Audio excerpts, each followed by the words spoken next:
제가 처음 가지고 또 타게 되었던 차가 티코인데요. 국민차로 불린 차죠. 20살 때 누가 그냥 줬어요. 보험을 드는 조건으로 그냥 줘서 잘 타고 다녔는데 티코 아시죠? 이름이 티코인데 거기에서 따온 거라고 합니다. 타이니 앤 코지. 작고 편안한. 작은 건 맞는데 편안한지는 잘 모르겠습니다. 제가 왜 잘 기억하냐면 첫 사고를 기록한 차예요. 20살 때 집에서 이제 외할머니 시골집에서 외할머니를 모시고 이제 댁에 모셔다 드리고 외할머니 드릴 쌀이랑 가득 싣고 가는데 아마 차가 무거워서 브레이크가 밀렸겠죠. 정상으로 주행하고 있는 택시를 받았어요. 첫 사고이다 보니까 경황이 없잖아요. 뭐 어떻게 해야 될지도 모르겠고 당황스럽고 두려운 마음도 들고 뭐 처리는 보험으로 다 했는데 합의는 개인적으로 만나서 따로 한 기억이 있습니다. 물론 합의금도 드리고 물론 부모님이 해주신 거죠. 그렇게 합의를 하고 집에 들어와서 잠을 자는데 잠이 안 오는 거예요. 너무 속상하고 내가 왜 그랬을까? 거기서 왜 이렇게 세게 달렸을까? 조심할 걸 하는 스스로 향한 자책도 있고 또 입원까지는 안 해도 되는데 입원하고 뭐 같이 타고 있던 그런 동승자랑 친구인 동승자랑 같이 병원에 바로 입원한 젊은 택시 기사님에 대한 야속함도 있고 잠이 안 오는 거예요. 근데 무엇보다 잠이 안 오는 큰 이유는 합의금으로 줬던 돈, 물론 따지고 보면 제 돈도 아니죠. 부모님이 해준 거니까. 그래도 거기에 대한 아까움이 굉장히 컸어요. 그래서 이리 뒤척 저리 뒤척 이리 뒹굴 저리 뒹굴 잠이 안 오는데 그러다가 어느 순간 작은 깨달음이 왔습니다. 뭐 거창한 건 아니고요. 그냥 20살 믿는 남자 청년 수준에서 생각할 수 있는 깨달음. 하나님은 아무 죄 없는 예수님도 날 위해 아낌없이 주셨는데 나는 순전히 내가 잘못해서 드린 지불한 돈인데 그걸 아까워하고 있구나. 우리 하나님의 사랑이 얼마나 큰가. 죄 없으신 예수님을 죄인된 나를 위해서 주신 하나님 그 어마어마한 사랑 그렇게 묵상하면서 편히 잠들었던 기억이 있습니다. 하나님은 정말로 우리를 사랑하십니다. 여러분 믿으십니까? 그래서 죄 없으신 예수님을 우리에게 주셨죠. 우리 편에서는 거저 얻은 구원이지만 하나님께서는 사랑하는 아들 예수 그리스도를 십자가의 죄값으로 지불해야만 했습니다. 그러나 아낌없이 십자가에 내어주셨다는 거예요. 그러니까 하나님의 사랑이 너무너무 크죠. 하나님의 사랑이 그렇게 큽니다. 그래서 하나님은 하나님이 우리에게 주셨던 그 사랑을 요구하실 때가 있어요. 어떤 때에는 우리를 견고한 신앙으로 이끌기 위해 우리가 사랑하고 너무너무 아끼는 그것을 요구하실 때가 있습니다. 야, 너 그거 소중하지? 날 위해 좀 다오. 날 위해 포기하고 내 앞으로 나아오렴 하고 하나님께서 내가 아끼고 내가 소중해야 하는 그것을 달라고 말씀하실 때가 있습니다. 내가 목숨보다 더 아끼는 그것을 내려놓고 나오라고 우리를 부르실 때가 있습니다. 오늘 본문도 그 하나님의 말씀이죠. 아브라함은 하나님의 음성을 듣습니다. 내 사랑하는 독자 이삭을 번제로 바치라고 명령하십니다. 오늘 말씀 2절인데요. 여호와께서 이르시되 내 아들 내 사랑하는 독자 이삭을 데리고 모리아 땅으로 가서 내가 내게 일러준 한 산 거기서 그를 번제로 드리라. 물론 이 명령은 하나님께서 아브라함의 믿음을 시험하기 위해서 이렇게 하신 것입니다. 그런데 시험치고는 너무 세죠. 얼마나 셉니까? 사람들은요 기본적으로 자기 소유물에 대한 집착이 있습니다. 애착이 있어요. 어지간해서는 내려놓지 않습니다. 그런 집착 중에서도 가장 큰 집착을 들려면 자신의 생명에 대한 마음이죠. 그런 집착이죠. 생명이 얼마나 소중한데, 내 생명. 사람들이 바이러스 걸릴까 봐 얼마나 조심합니까? 심지어는 조금이라도 위협이 될까 우리 동네 오지 말라고 막 피켓 들고 시위해요. 말로는 사랑을 말하지만 눈에 보이지 않는 바이러스와 그 바이러스에 위협받는 생명에 대해서는 과도히 집착합니다. 우리 동네 오지 말라. 부끄럽죠? 우리 민족인데 어쩌다 이 지경이 되었나. 근데 뒤집어서 얘기하면 그만큼 사람들은 자기 생명에 대한 애착, 집착, 그것을 아까워하고 그것을 소중히 여기는 모습이 있다라는 반증입니다. 그런데 이렇게 소중한 자기 생명보다 더 중요한 것이 하나 있습니다. 그것이 뭘까요? 이렇게 소중한 내 생명보다 훨씬 더 중요한 것. 그게 뭐죠? 자녀예요. 자녀. 자녀의 생명.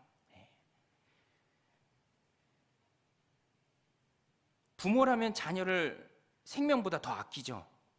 요새 자동차 뒷유리에 보면 그런 문구가 많이 있어요. 아이가 타고 있어요. 소중한 내 새끼 타고 있다. 까칠한 아이가 타고 있어요. 거기서 한 걸음 더 나가면 어떤 차에는 사고 시 아이 먼저 구해주세요. 혈액형 O형. 귀하죠. 나는 죽어도 내 자식은 좀 살려주세요라는 마음이죠. 자녀를 사랑하는 부모의 마음입니다. 저도 전에 아이들이 아파서 열나고 밤새도록 기침하면 그 소리를 옆에서 들으면 너무 마음이 아파요. 가슴이 아려옵니다. 그래서 조용히 이불과 베개를 들고 옆방으로 가서 자요. 아내는 오해를 합니다. 편하게 자려고 그런다라고 오해를 하는데 하나님은 아십니다. 너무 마음이 아려서 도저히 못 있겠어요. 그래서 조용히 베개와 이불을 들고 옆방으로 가서 잡니다. 그런데 그 소중한 자녀를 바치라는 거예요. 그 소중한 자녀를 눈에 넣어도 아프지 않을 내 새끼, 내 생명보다 아끼는 내 새끼. 특별히 아브라함에게 이삭은 어떤 존재입니까? 약속의 자녀잖아요. 100세 얻었잖아요. 얼마나 귀합니까? 저는 말씀을 보면서 오래도록 기도하면서 자녀를 얻은 그런 분들 더없이 귀하죠. 우리 조대승 목사님도 사모님이 아기를 가져서 3월에 출산한다고 하더라고요. 6월에. 그래서 뭐 3월에 들어오고 뭐 그런 계획들이 쭉 있더라고요. 물어봤어요. 아들이냐 딸이냐. 네팔은 안 가르쳐 준대요. 우리나라만 가르쳐 주나 봐요. 근데 제가 볼 땐 아들일 것 같아요. 조 목사님이 삼형제니까 아들, 귀한 아들, 얼마나 귀합니까? 그런데 그 아들을 바치라는 거예요. 그러니까 하나님께서는 지금 아브라함에게 있어서 가장 소중한 것을 포기하라는 겁니다. 가장 소중한 것. 날 위해 포기하라. 그냥 포기하라는 게 아니죠. 날 선택하라.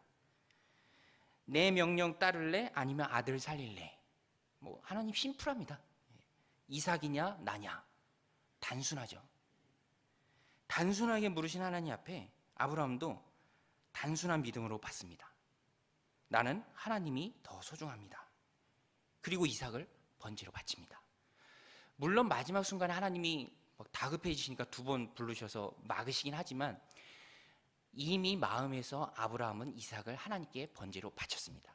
너무너무 귀한 대단한 믿음이죠. 그러니까 아브라함은 믿음으로 시험을 통과했습니다. 패스했어요. 이겨냈습니다. 하나님께서는 오늘 우리에게도 동일하게 시험하십니다.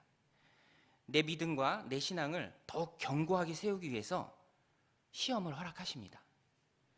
그때 우리도 아브라함처럼 멋지게 아름답게 그 시험을 통과해야 합니다. 패스해야 돼요. 어떻게 해야 아브라함처럼 멋지게 시험을 이겨낼 수 있습니까? 오늘 본문은 몇 가지 원리를 말해줍니다. 첫 번째는 생각을 바꾸라는 거예요. 생각을 바꾸라. 생각을 바꾸라. 무슨 생각을 바꾸죠? 소유물에 대한 생각을 바꾸라는 거예요. 소유물에 대한 생각. 우리는 그렇죠. 이런 착각이 많습니다. 내가 가지고 있기 때문에 내 것이다. 내 이름으로 돼 있기 때문에 내 것이다. 자동차가 내 것이고 집이 내 명의로 돼 있기 때문에 내 것이고 우리 집에 같이 살고 있으니까 내 자녀라고 생각하기 쉽습니다. 몸도 내 마음대로 내 의지대로 부릴 수 있으니까 내 몸이다 라고 생각을 해요. 그렇지 않습니다. 내가 힘들게 노력해서 번 돈이 내 계좌, 내 통장에 있으니까 내 돈이다? 그렇지 않습니다. 절대 그렇지 않습니다. 어리석은 부자 케이스에서도 잘 나오죠.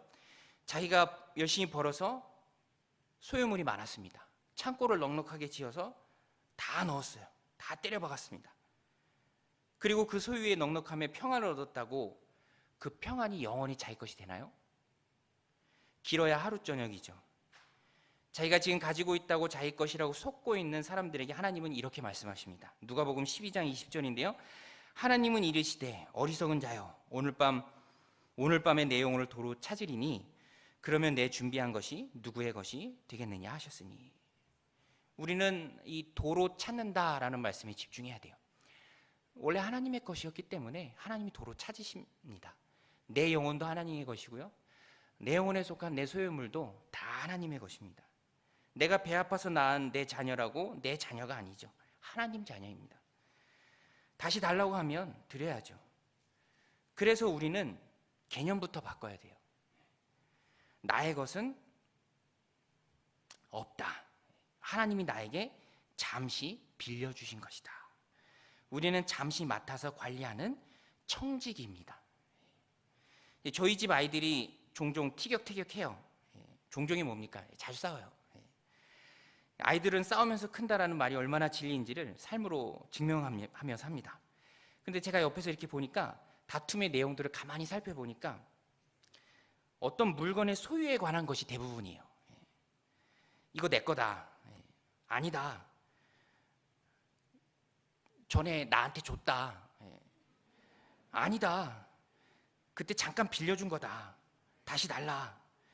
분쟁의 내용은 이렇게 되게 줬다 뺐어도 되느냐, 줬다 뺐으면 안 되느냐라는 것에 관한 견해 차이였습니다. 항상 이 문제로 다툼이 반복되는 거예요. 그래서 최고의 중재자인 제가 나섰죠. 제가 조율을 잘하잖아요. 중간에서 제가 조율을 했습니다. 그래, 그럼 이제부터는 이렇게 하자. 물건을 주고받을 때 확인을 거치자. 뭔가를 주면 그건 그냥 빌려준 거예요. 잠깐 갖고 놀라고. 그런데 그거 갖고 싶어. 그러면 이렇게 확인하는 거예요. 이거 완전히 주는 거야? 이거 완전히 주는 거야? 라고 묻고 상대방이 완전히 줄게. 이로써 이제 계약은 체결되는 거예요. 이제 돌이킬 수 없다. 그렇게 말하면 진짜 완전히 준 거다. 그 다음부터는 뺏기 없기, no turning back. 그렇더니 그 다음부터는 정말로 거짓말처럼 싸움이 싹 사라지고, 라고 말하면 좋겠지만 그러진 않았고요. 그러나 확실히 줄어들었습니다. 그런데 한번 생각해 보죠. 하나님이 우리에게 주신 것이 있습니다. 하나님 주신 건 다 좋은 것이에요. 여러분 믿으시죠? 하나님 주신 건 다 좋은 겁니다. 그냥 받아서 누리면 돼요. 잘 쓰면 됩니다. 하나님 주시는 것 중에 안 좋은 것은 하나도 없습니다. 그런데 하나님이 우리에게 주시는 것, 그렇게 허락하시는 것, 그 완전히 주는 건가요? 완전히 주는 겁니까? 노턴인백인가요? 돌이킬 수 없습니까? 근데 제가 성경을 가만히 보고 주변을 둘러보고 저의 경우를 살펴봐도 완전히 주는 게 아니에요. 하나님이 우리에게 주시는 완전히 주시는 건 구원 외에는 없습니다. 잠깐 빌려주시는 거더라고요. 그리고 어느 때에는, 어떤 경우에는, 어떤 일로 인해서는 다시 요구할 때가 있습니다. 아이들 말을 빌려서 표현하면 줬다가 뺐어요.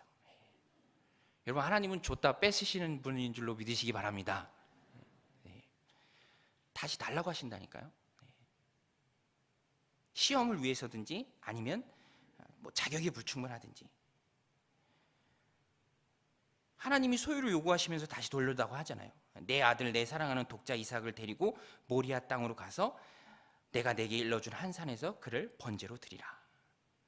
그래서 하나님이 내게 주신 것은 영원히 내 것이다라는 생각은 잘못된 것입니다. 사울왕 보세요. 하나님이 그에게 왕의 지위와 또 왕의 그런 지위를 잘 할 수 있는 능력과 권세를 다 주셨습니다. 하지만 그가 교만에 빠졌을 때 하나님은 다시 걷어가십니다.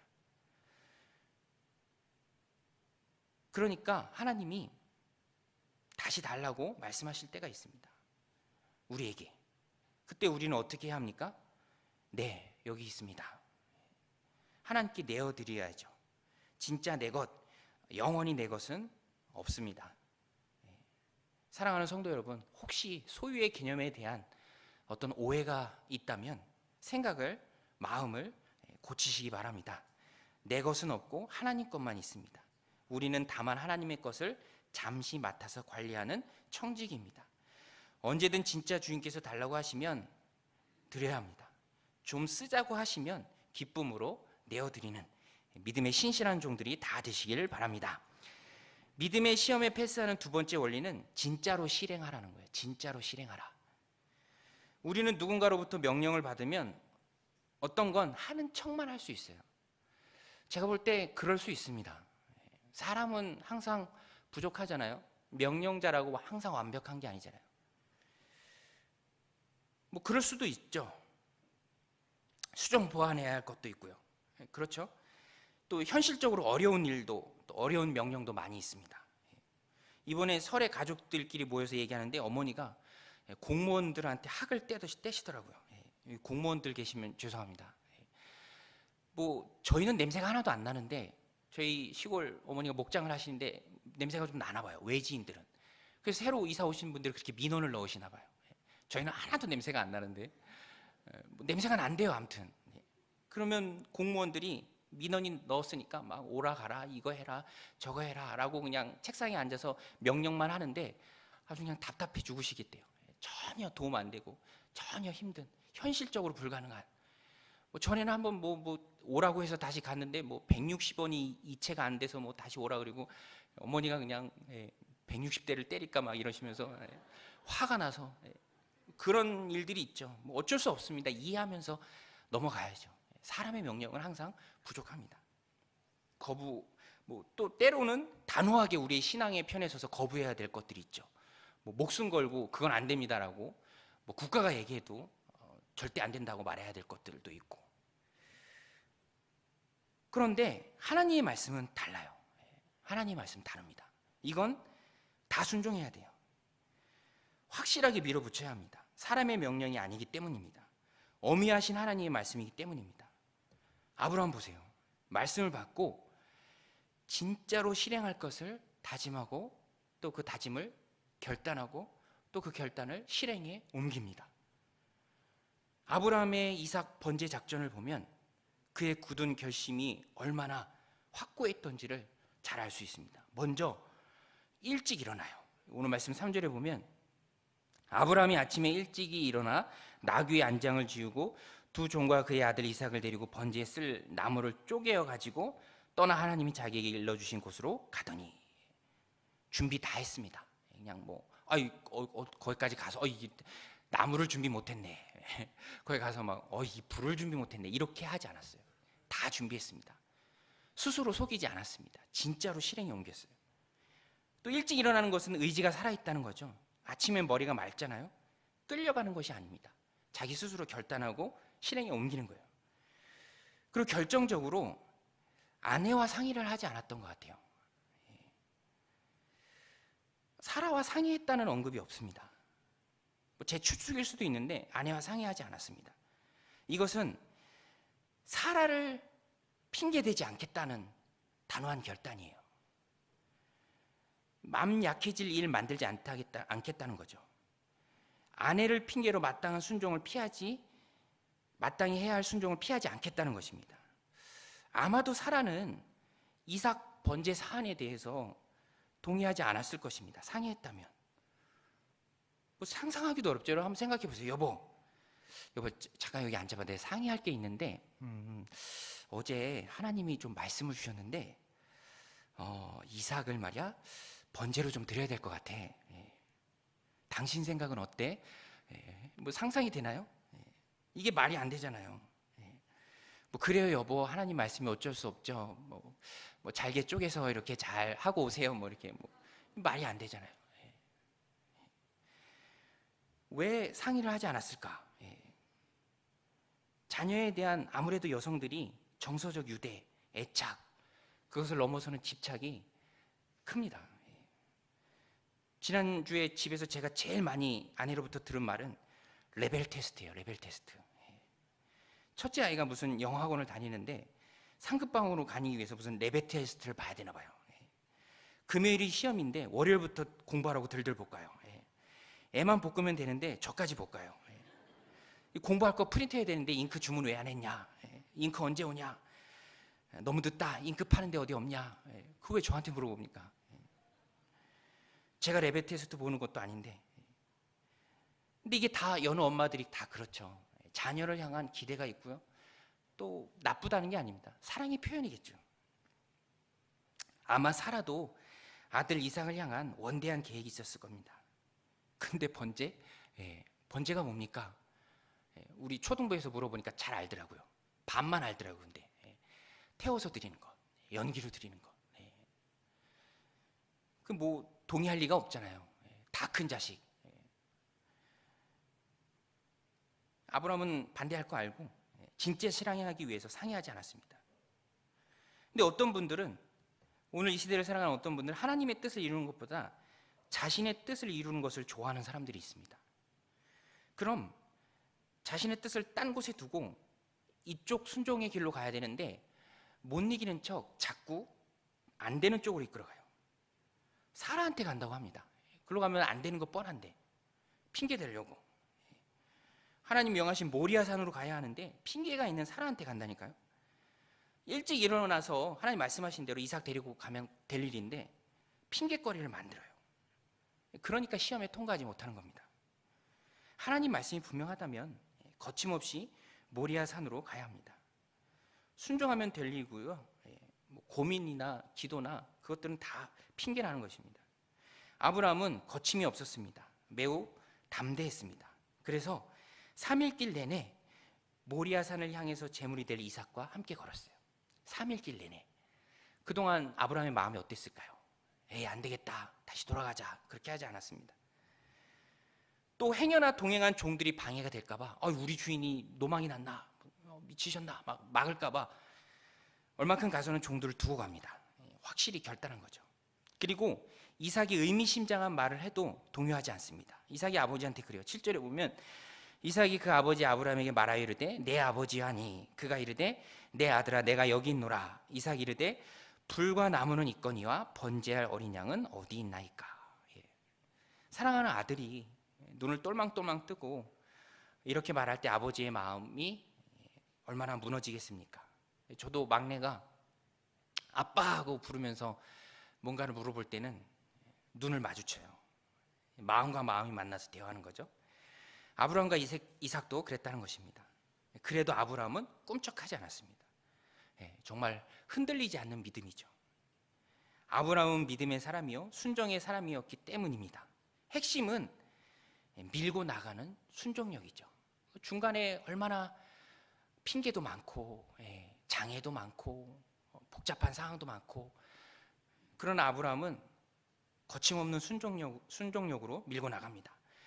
아브라함은 분명한 하나님의 말씀이라면 밀어붙이는 힘이 있었습니다. 오늘 우리에게도 아브라함처럼 확실하다면, 하나님의 말씀이 분명하다면 밀고 나가는 순종력이 있으시길 소원합니다. 그럼 이런 질문을 할 수 있죠. 아브라함은 어떻게 이토록 아름답게 또 멋지게 순종할 수 있었을까? 다른 것도 아니고 100세에 얻은 아들 독자 이삭을 바치는 일에 마음만 먹으면 스스로를 속이면서 사라의 도움도 받고 종들의 도움도 받고, 그것도 안 되면 마지막 순간에 아버지의 정에 못 내기는 척 안 할 수도 있었을 텐데 어떻게 이토록 아름다운 순종을 할 수 있었을까? 그 해답은 히브리서 11장 17절 19절에 잘 나옵니다. 제가 읽어드리겠습니다. 아브라함은 시험을 받을 때 믿음으로 이삭을 드렸으니 그는 약속들을 받은 자로 돼 그 외아들을 드렸느니라. 그에게 이미 말씀하시기를 내 자손이라 칭할 자는 이삭으로 말미암으니라 하셨으니 그가 하나님이 능히 이삭을 죽은 자 가운데서 다시 살리실 줄로 생각한지라. 비유컨대 그를 죽은 자 가운데서 도로 받은 것이니라. 아브라함은 하나님께서 이삭을 다시 살릴 것이다 라는 믿음이 있었습니다. 그러니까 주저함 없이 담대하게 순종할 수 있었던 것이죠. 여러분 명심하시기 바랍니다. 믿음에는요 공식이 있습니다. 공식이 있어요. 그 믿음의 공식에서 가장 앞에 나오는 것은 하나님께서 이미 하신 말씀이에요. 이미 하신 말씀. 그걸 꼭 붙잡아야 됩니다. 그래서 하나님의 말씀을 붙잡으면 놀라운 행함이 따라온다는 거예요. 행동으로 옮기는 그 과정에서 만나는 장애물, 안 좋은 상황들, 반대, 염려, 그것들을 다 극복할 수 있다는 겁니다. 아브라함 보세요. 이미 하나님의 말씀 받았어요. 내 자손이라 칭할 자들이 정말로 많을 터인데 그 자손들은 이삭으로부터 나올 거다. 하나님의 말씀 꼭 붙들었습니다. 마치 말씀과 아브라함이 용접이라도 되듯이 떼어놓을 수 없을 정도로 딱 붙었습니다. 그랬더니 결과가 무엇입니까? 내가 이삭을 번제로 바쳐도 이미 하나님 내게 해주신 그 말씀이 있기 때문에 하나님 다시 살리신다. 둘이 올라갔다가 둘이 다시 내려온다. 둘이 올라갔다 혼자 내려오는 게 아니라. 그래서 가만히 보면 5절에도 종들에게 우리가 같이 갔다 우리가 같이 내려올 거다. 거짓말이 아니라 아브라함의 믿음의 고백입니다. 하나님이 능히 이삭을 죽은 자 가운데서 다시 살리실 줄로 생각한지라. 이 믿음에서 나온 것이죠. 바른 공식에서 바른 답이 나온 것입니다. 오늘 우리도 아브라함처럼 정말로 멋지게 믿음의 시험에서 통과하길 원한다면 하나님의 말씀을 정말로 믿어야 합니다. 정말로 믿는가 안 믿는가는 그 사람의 행동을 보면 알 수 있습니다. 어떤 분이 TV 프로그램에 나와서 그런 고백을 해요. 가수인데요, 자기는 가족을 정말로 사랑한대요. 음악과 가족 중에서 선택하라면 당연히 가족이랍니다. 술도 좋아하는데 술과 가족 중에서 선택하라면 당연히 가족이래요. 1도 고민하지 않고 말합니다. 그런데 옆에 있던 MC 중 한 분이 이렇게 말해요. 말이야 무슨 말을 못하겠습니까? 맞는 말이죠. 말이야 무슨 말을 못하겠습니까? 말은 쉽죠. 중요한 것은 믿고 행하는 것입니다. 여러분, 하나님의 말씀을 믿으십니까? 믿는 자에게는 능치 못하는 말 없다는 그 하나님의 말씀을 믿는다면, 그러면 삶으로 그 말씀을 믿는 믿음을 증명해 보여야 한다는 것입니다. 아브라함은 삶으로 증명했습니다. 오늘 우리도 하나님 믿음 주시는 만큼, 사실 믿음의 분량은 다 다릅니다. 우리가 다 아브라함처럼 할 수는 없어요.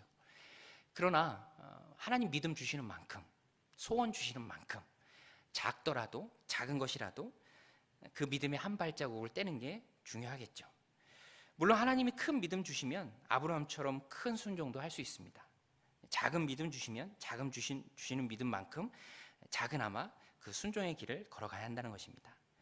하나님 믿음 주시는 만큼 그 순종의 길을 걷는, 그래서 하나님 주시는 믿음으로 시험에 패스하는 저 여러분들이 다 되시기를 주님